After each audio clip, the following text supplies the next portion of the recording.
Bonjour à tous, je vais vous faire une petite présentation de mon écran Ancho que j'ai enfin V2 que j'ai enfin réussi à récupérer après moult péripéties.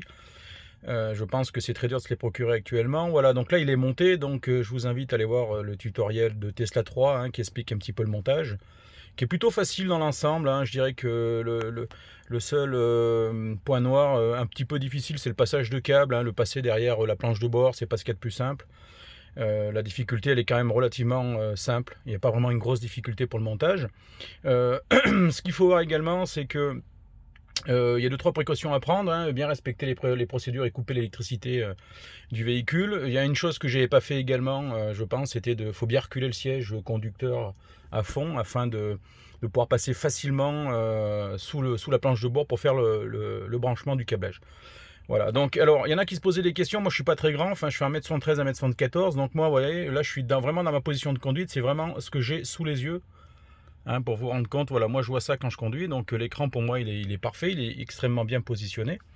Donc on peut voir que c'est très fluide le système, j'active, vous voyez que la molette ça marche très très bien.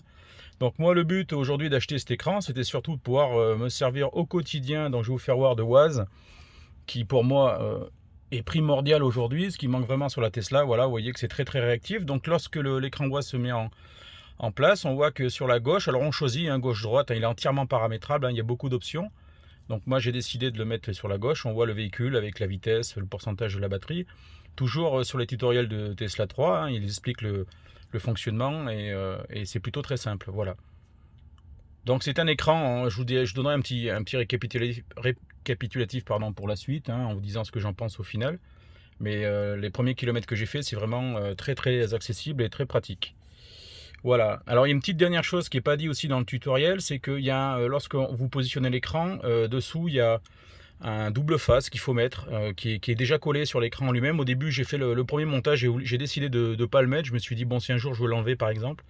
Sauf que quand on roule, après il vibre un peu et c'est un peu désagréable. Donc je l'ai légèrement redémonté, j'ai donc enlevé la pellicule du double face et j'ai remonté l'écran en fait.